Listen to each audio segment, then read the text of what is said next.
السلام علیکم ورحمۃ اللہ وبرکاتہ۔ الحمدللہ وکفیٰ وسلام علی عبادہ الذین اصطفیٰ وخاصۃ علی محمد رسول اللہ صلی اللہ تعالی علیہ وسلم۔ اما بعد فاعوذ باللہ من الشیطان الرجیم، بسم اللہ الرحمن الرحیم۔ وَكَذَلِكَ جَعَلْنَاكُمْ أُمَّةً وَسَطًا لِتَكُونُوا شُهَدَاءَ عَلَى النَّاسِ، اور ہم نے تمہیں اعتدال والی امت بنایا تاکہ تم دنیا کے لوگوں کے سامنے گواہی دے سکو۔ یہ ایک آیت کا ٹکڑا میں نے پڑھا ہے۔ روزانہ کی تلاوت میں سارا قرآن تو بیان نہیں ہو سکتا، جو آیت پیش کرنی زیادہ ضروری ہوتی ہے اس کو میں کوشش کرتا ہوں ہائی لائٹ کرتا ہوں۔ اس میں اللہ نے ہمیں زندگی گزارنے کا ایک پیمانہ دے دیا ہے، ایک ترازو دے دیا ہے کہ ہم نے تمہیں اعتدال والی امت بنایا ہے۔ اس کی میں مثال دیتا ہوں، جیسے پہلے زمانے میں ترازو ہوتے تھے، اب تو ڈیجیٹل آ گئے۔ تو ترازو ہوتے تھے تو اس میں نا ایک کانٹا ہوتا تھا یہاں ایسے کر کے، اور ادھر دو پلڑے ہوتے تھے۔ تو جب وہ کانٹا بالکل درمیان میں ہوتا تھا، نہ ادھر جھکاؤ نہ ادھر جھکاؤ، تو اس کی اس حیثیت کو اعتدال کہتے ہیں۔ ادھر چلا جائے زیادہ تو بھی شدت پسندی، ادھر چلا جائے زیادہ تو بھی شدت پسندی۔ یوں ہو جائے دین میں بہت زیادہ، یہ بھی اللہ کو پسند نہیں۔ ایسے ہو جائے دنیا میں بہت زیادہ، یہ بھی اللہ کو پسند نہیں۔ اللہ تعالیٰ فرماتے ہیں کہ اپنی زندگی میں عدل پیدا کرو، انصاف پیدا کرو، اعتدال پیدا کرو، کہ جب دنیا میں لگو تو ایسے نہ لگو کہ تمہیں آخرت بھول جائے، تم جھوٹ کو حلال کر دو، سود کو حلال کر دو، اور سارے حرام کو کرتے چلے جاؤ کہ جی ہم تو گناہ گار ہیں، ہم تو دنیا دار ہیں۔ یہ بھی انتہا پسندی ہے، یہ اللہ کو پسند نہیں ہے۔ دنیا کی طلب ایک بڑا عمل ہے۔ اللہ کے نبی کا فرمان ہے، من طلب الدنیا حلالا، جس نے رزق حلال کمایا، جس نے دنیا کو حلال راستے سے طلب کیا، اس میں جھوٹ نہیں، اس میں دھوکہ نہیں، فراڈ نہیں، اس میں سود نہیں، اس میں ظلم اور زیادتی نہیں، اس میں وعدہ خلافی نہیں، کسی غلط چیز کی تجارت نہیں، شراب بیچتا ہے یا ڈرگز بیچتا ہے، نسل کو برباد کرتا ہے۔ تو جس نے حلال راستے سے دنیا کو کمایا، استعفافاً عن المسئلہ، کہ مجھے مانگنا نہ پڑے لوگوں سے، میں خوددار بن کے زندگی گزاروں۔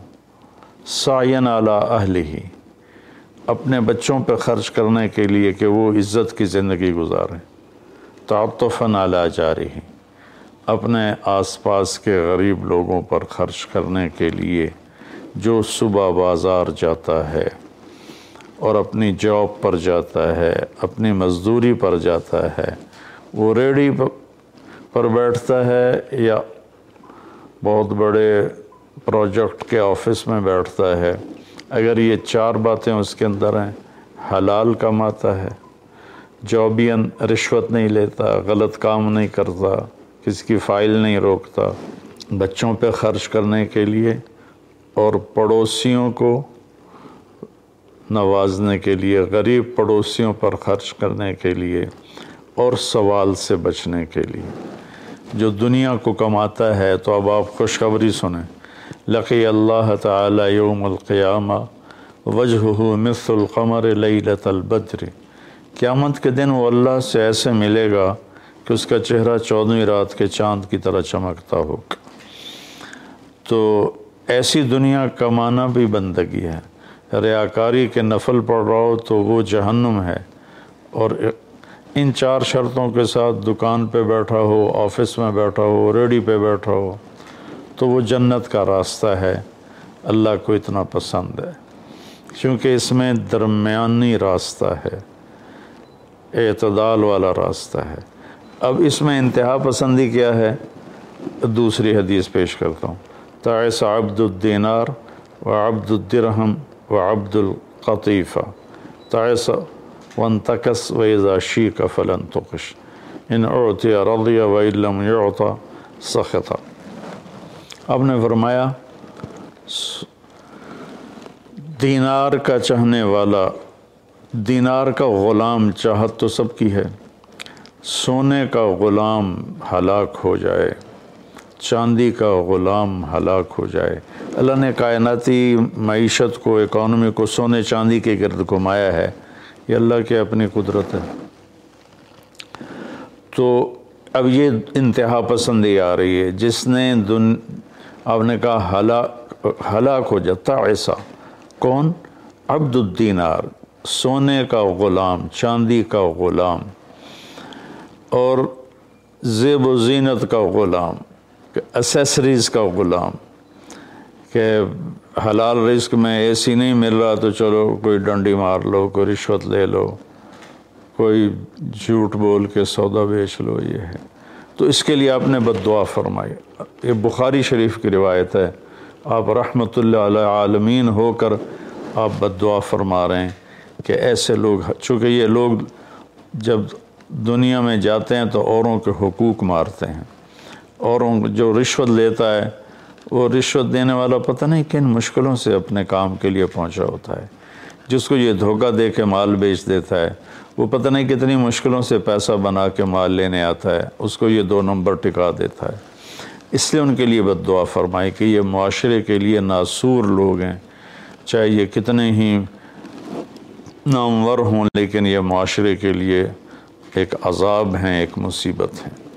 تو دنیا میں بھی چلو تو درمیانہ راستہ اختیار کرو، اتنے نہ کھب جاؤ میرے بھائیو کہ ٹوائلٹ میں بھی سودے ہو رہے ہوتے ہیں، پیشاب کرتے ہوئے۔ ابھی میں کراچی سے لوٹا تو لاہور ایئرپورٹ پر میں وضو کرنے گیا تو پیچھے جو پیشاب کرنے کی جگہ ہوتی، وہاں ایک آدمی کھڑا ہوا، گردن کے ساتھ اس نے موبائل پکڑا ہوا تھا اور بولے جا رہا تھا، بولے جا رہا تھا، بولے جا رہا تھا۔ یہ بھی کوئی زندگی نہیں ہے، کھانا بھی کھا رہے ہیں اور سودا بھی بیچ رہے ہیں اور پیمنٹ بھی لے رہے ہیں اور سودا کر بھی رہے ہیں اور ساتھ کھانا بھی کھا رہے ہیں۔ تو یہ تو کھانا زہر بن جاتا ہے، دماغ کی طرف سے آرڈر جاتا ہے کہ کھانا آ گیا ہے، تیار ہو جاؤ، معدے کو آرڈر ملتا ہے، ساتھ ہی فون کی گھنٹی بجتی ہے، فون اٹھاتا ہے تو آرڈر فون کی طرف چلا جاتا ہے، معدے کو آرڈر نہیں جاتا، غذا زہر بن جاتی ہے۔ تو ایسی دنیا کما کے کیا کرنا جس میں آپ کی صحت ہی برباد ہو جائے اور آپ اتنے مصروف ہو جائیں کہ گھر میں آ کر بھی کوئی بچوں سے دلچسپی نہیں، بس اپنے موبائل پر یا سودے کر رہے ہیں یا موبائل پہ کوئی گیمیں کھیل رہے ہیں یا کوئی مووی دیکھ رہے ہیں یا کوئی ڈرامہ دیکھ رہے ہیں۔ کتنی مائیں ہیں جو اس طرح اپنے بچوں کو جھٹک دیتی ہیں، وہ ڈرامہ دیکھ رہی ہوتی ہیں یا کوئی مووی دیکھ رہی ہوتی ہیں یا کوئی کلپ دیکھ رہی ہوتی ہیں، تو بچہ آتا ہے تو اس کو ہوں ہاں کر کے ٹال دیتی ہیں۔ میرے بھائیو، میری بہنوں، اپنی زندگی کو وہ درمیان میں لاؤ، درمیان۔ میں ایک آپ کو مثال دیتا ہوں، گاڑی کے چاروں ٹائر میں ہوا بیلنس ہو تو گاڑی صحیح چلتی ہے، چاہے ایف ایکس کیوں نہ ہو، اور اگر ہوا اوپر نیچے ہے، بیلنس نہیں ہے، تو مرسڈیز بھی ہوگی تو وہ چلنے میں آپ کو تکلیف دے گی۔ ایک گاڑی ہے، انسان بھی، اس کو بھی بیلنس آف لائف چاہیے۔ یہ گھر میں آؤ تو گھر کے ہو جاؤ، فون آف کر دو اور اپنے بچوں سے بات کرو، بیوی سے بات کرو، ان کے ساتھ بیٹھو، ان سے گپ شپ کرو اور گھر کی باتیں کرو، گھر کے مسائل ذکر کرو، باہر کے مسائل کو گیٹ پہ چھوڑ کے آ جایا کرو۔ تو یہ تو دنیا ہے نا، اللہ نے اس میں ناپسند کیا ہے کہ ہم اپنے آپ کو زیادہ کھو پائیں، لیکن دین میں بھی اللہ نے ناپسند کیا ہے کہ ہم اس میں زیادہ لگ جائیں۔ لا تغلوا فی دینکم، اپنے دین میں انتہا پسندی پہ مت جاؤ۔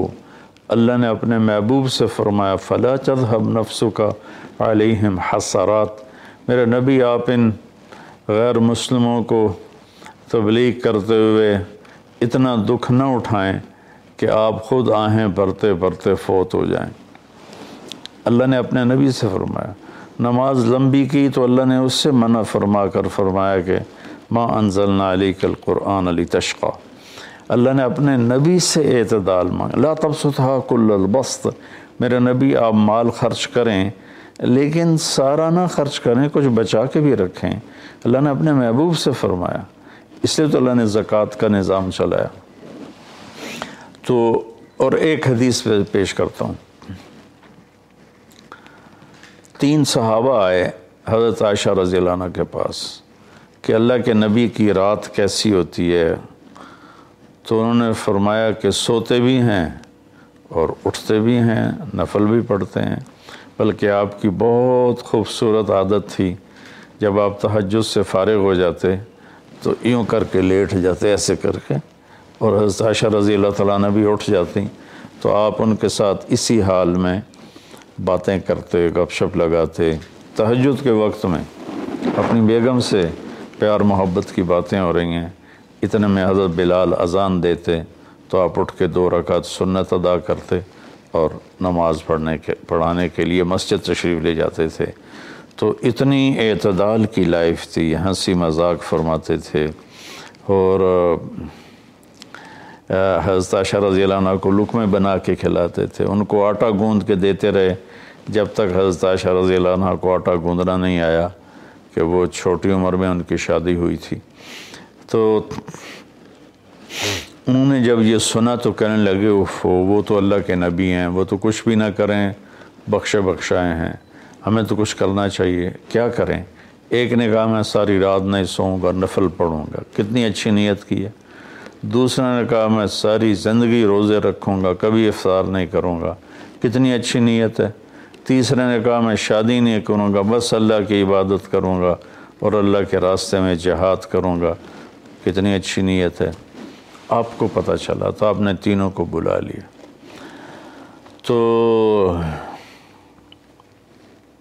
آپ نے ان کو ڈانٹ پلائی، تم میرے اللہ کو مجھ سے زیادہ جانتے ہو، تم میرے اللہ سے مجھ سے زیادہ ڈرتے ہو، زیادہ تقوی والے ہو، میں تم میں سب سے زیادہ اپنے اللہ کو جانتا ہوں، سب سے زیادہ اللہ سے ڈرتا ہوں، میں کھاتا بھی ہوں، روزہ بھی رکھتا ہوں، میں نے شادی بھی کی ہے، میں سوتا بھی ہوں اور میں جاگتا بھی ہوں، اور میں نے آپ نے تو 11 شادیاں کی، 9 بیویاں زندہ تھیں جب آپ دنیا سے تشریف لے گئے، تو آپ کی خوبصورت زندگی تھی ان کے ساتھ۔ تو آپ نے تینوں کو ڈانٹا اور فرمایا کہ اعتدال کے ساتھ چلو، جس نے کہا میں شادی نہیں کروں گا شادی کرے، جس نے کہا میں روزہ نہیں چھوڑوں گا وہ روزہ چھوڑے، کہ مہینے میں 3 روزے رکھو بس، 13، 14، 15، اور جس نے کہا میں رات سوؤں گا نہیں وہ آرام بھی کرے اور اٹھے بھی صحیح۔ تو یہ زندگی اعتدال والی اللہ کا تو دین میں انتہا پسندی اچھی نہیں لگتی، اور اللہ نے اس کو رد فرمایا۔ ہمارے بعض نادان دوست قربانی کے نام پر پورے گھر کو اجاڑ دیتے ہیں اور انہیں احساس بھی نہیں ہوتا کہ کتنا بڑا نقصان کر رہے ہیں۔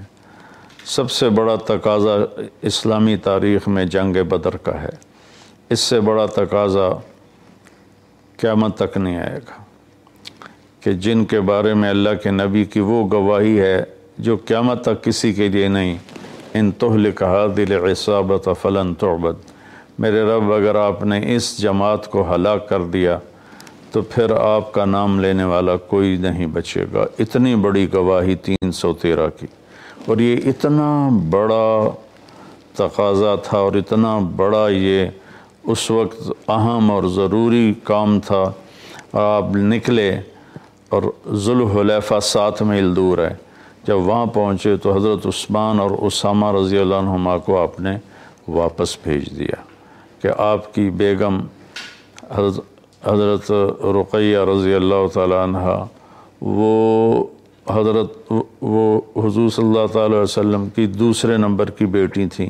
حضرت زینب پہلے نمبر پر، حضرت رقیہ دوسرے نمبر پر، ام کلثوم تیسرے نمبر پر، حضرت فاطمہ چوتھے نمبر پر۔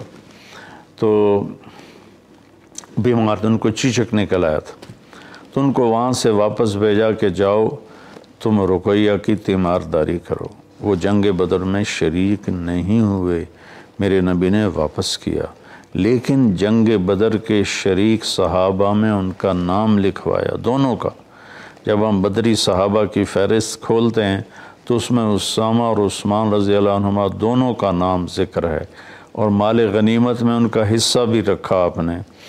اتنے بڑے تقاضے کو آپ نے بیوی کی بیماری کی وجہ سے پیچھے کر دیا اور ان دونوں کو واپس بھیجا، اور رقیہ رضی اللہ عنہ کا انتقال ہو گیا۔ جب آپ واپس تشریف لائے تو وہ دفن ہو چکی تھی، تو آپ نے ان کی قبر پہ جا کر دعا فرمائی۔ تو میرے بھائیو، دین میں بھی اعتدال ہو، دنیا میں بھی اعتدال ہو۔ یہ رہبانیت تو نصارہ عیسائیوں میں تھی کہ شادی نہیں کرنی، نہانا نہیں، بال نہیں کٹوانے، نوخن نہیں صاف کرنے، پہلے، اب نہیں، پہلے جو قدیم عیسائی مذہب تھا۔ تو طبیعت میں اتنی شدت، غیر فطری زندگی، پھر وہ دوسرے طریقے سے اپنی خواہشات کو پورا کرتے تھے، تو اس سے میرے نبی نے روکا۔ بعد میں ایک ٹرینڈ چل گیا کثرت عبادت کا، لیکن وہ کوئی معیار نہیں ہے کہ فلاں بزرگ تھے، انہوں نے 40 سال عشاء کے وضو سے فجر کی نماز پڑھی، اور فلاں بزرگ تھے انہوں نے 30 سال عشاء کے وضو سے فجر کی نماز پڑھی، اور فلاں بزرگ تھے وہ 25 سال جنگل میں پھرتے رہے۔ بھلا یہ بھی کوئی دین ہے جو پیش کیا جائے؟ ہمارا دین تو پوری دنیا کو پیش کرنے کے لیے ہے۔ ان الدین عند اللہ الاسلام۔ اب اسلام ہی ایک مذہب ہے جو باقی ہے اپنی صحیح معنی میں، تو ہمیں پیش کرنا ہے لوگوں کو۔ یہ تو ہم اپنوں کو پیش نہیں کر سکتے کہ 25 سال جنگلوں کی خاک چھانتے رہے۔ یہ تو رہبانیت سے بھی کوئی آگے کی چیز ہے، لیکن یہ ان کی بزرگی کے طور پہ بیان کیا جاتا ہے۔ ایک بزرگ تھے، اپنے بالوں کو رسے سے باندھ لیتے تھے، رسہ اوپر چھت میں لٹکا ہوتا تھا، تو جب نماز پڑھتے پڑھتے ان کو نیند کا جھٹکا آتا تو وہ ایسے ہوتے تو وہ بالوں کو زبردستی جھٹکا پڑتا، جس سے وہ ان کی آنکھ کھل جاتی اور پھر نفلوں میں شروع ہو جاتے۔ یہ تو میرے نبی کے حکم کے خلاف ہے۔ آپ نے فرمایا تم میں کوئی عبادت میں لگے جب تک وہ بشاشت ہے اور اس کو نیند نہیں، جب نیند کا سمجھے غلبہ ہو رہا ہے نفل چھوڑ کے جا کے سو جائے۔ تو بعد میں یہ ایسی چیزیں پیدا ہوئیں کہ سارا سال روزے رکھنا، اور کبھی ایسا کہ ساری رات جاگنا، یہ کوئی دین نہیں ہے، یہ وہ دین نہیں ہے جسے ہم پیش کر سکیں۔ ایک بزرگ کا انتقال ہوا تو میں تعزیت کے لیے گیا، تو ان کے بیٹے بتانے لگے کہ ہمارے والد صاحب صبح 3 بجے اٹھ کے نیچے اپنے کمرے میں آ جاتے تھے جہاں مریدین آتے تھے اور باقی جو ان کے اپنے علمی کام ہوتے تھے، اور رات 11 بجے واپس جاتے تھے۔ ساری زندگی یہ معمول رہا۔ یہ کوئی قابل ذکر بات نہیں ہے جس کو ہم بطور ایک نمونہ پیش کریں۔ میرے نبی نے اپنی زندگی کو 4 حصوں میں تقسیم کیا ہوا تھا۔ ایک حصہ لوگوں کے لیے، ایک بیوی بچوں کے لیے، ایک اپنی ذات کے کاموں کے لیے۔ آپ اپنے کپڑے خود دھوتے تھے، 9 بیویاں تھیں، آپ اپنے کپڑے خود دھوتے تھے، اور ایک حصہ آپ نے رکھا ہوا تھا اللہ کے لیے۔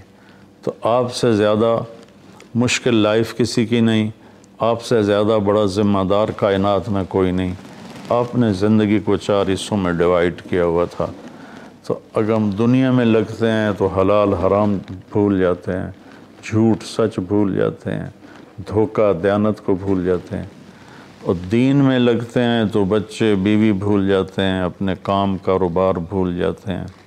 آپ دیکھیں اصحاب صفہ وہ تھے جن کا کوئی کام نہیں تھا، لیکن 10 مبشرہ میں سے ایک بھی اصحاب صفہ میں نہیں، خلفاء میں ایک بھی اصحاب صفہ میں نہیں۔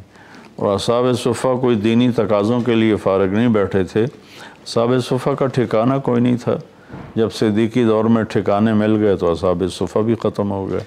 تو بھائیو، میری گزارش ہے آپ سب کی خدمت میں کہ اعتدال کی زندگی گزارو، اللہ کے واسطے اعتدال کی زندگی گزارو۔